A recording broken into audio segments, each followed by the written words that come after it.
কেউ কেউ বলছেন যে জামাত এই মুহূর্তে এই বিবৃতিটা দিয়া নিজেদের পায়ে কুড়াল মারছে। তবে আমি মনে করি নিজেদের পায়ে কুড়াল মারছে না, জামাত যে সাহসটা দেখাইছে ভারতের বিপরীতে, ভারতকে যেভাবে ডিরেক্টলি এটা নিয়ে চার্জ করছে, এটা তাদের সাহসিকতার পরিচয় হয়েছে।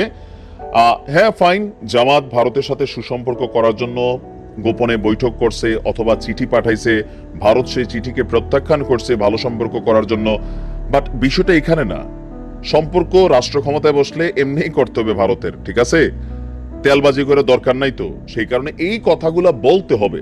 জামাত যে কথাটা বলছে, কথাটা কিন্তু আমি জানি না যে আমাদের উপদেষ্টাদের মধ্য থেকে এটা নিয়ে নাহিদ অথবা আসিফ মাহমুদ অথবা আমাদের যারা বৈষম্য বিরোধী আন্দোলনের সমন্বয়করা অনেক বড় বড় কথা আওয়ামী লীগ নিয়ে বলছেন, তারা ভারতের এই কেন্দ্রীয় স্বরাষ্ট্রমন্ত্রী নিয়ে এরকম ভাষায় পাল্টা উত্তরটা কে দিচ্ছেন? ঘটনার প্রেক্ষাপটটা বলছি।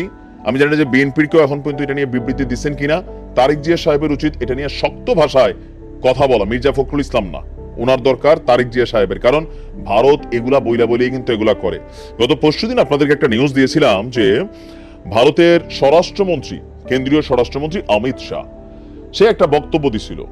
আমি বলছিলাম, আমার ভিডিও ছিল যে আওয়ামী লীগ উল্টা করে ঝুলাইবে। অনেকে বলছে যে না ভাই, বাংলাদেশিদের তো, আওয়ামী লীগ কি বাংলাদেশি না? আর এই মুহূর্তে সবচেয়ে বেশি ভারতে অনুপ্রবেশকারীর সংখ্যা আওয়ামী লীগই। সুতরাং এখন যদি ঝুলানো হয় 190 জন মধ্যে, আপনার আওয়ামী লীগ নেতাদেরকে কিন্তু ঝুলাবে।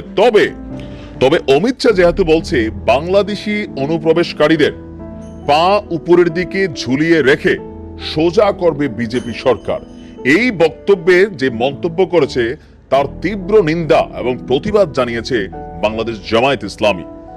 22 সেপ্টেম্বর বাংলাদেশ জামায়াত ইসলামের সেক্রেটারি জেনারেল অধ্যাপক মিয়া গোলাম পরোয়ার এক বিবৃতি দিয়েছেন। তিনি বলছেন যে ভারতের স্বরাষ্ট্রমন্ত্রী অমিত শাহ যে বক্তব্য দিয়েছেন সেটা আন্তর্জাতিক আইন এবং মানবাধিকারের পরিপন্থী।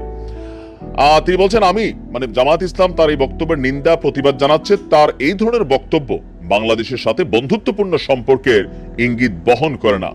বাংলাদেশের জনগণ ভারতের কাছ থেকে এই ধরনের বক্তব্য প্রত্যাশা করে না।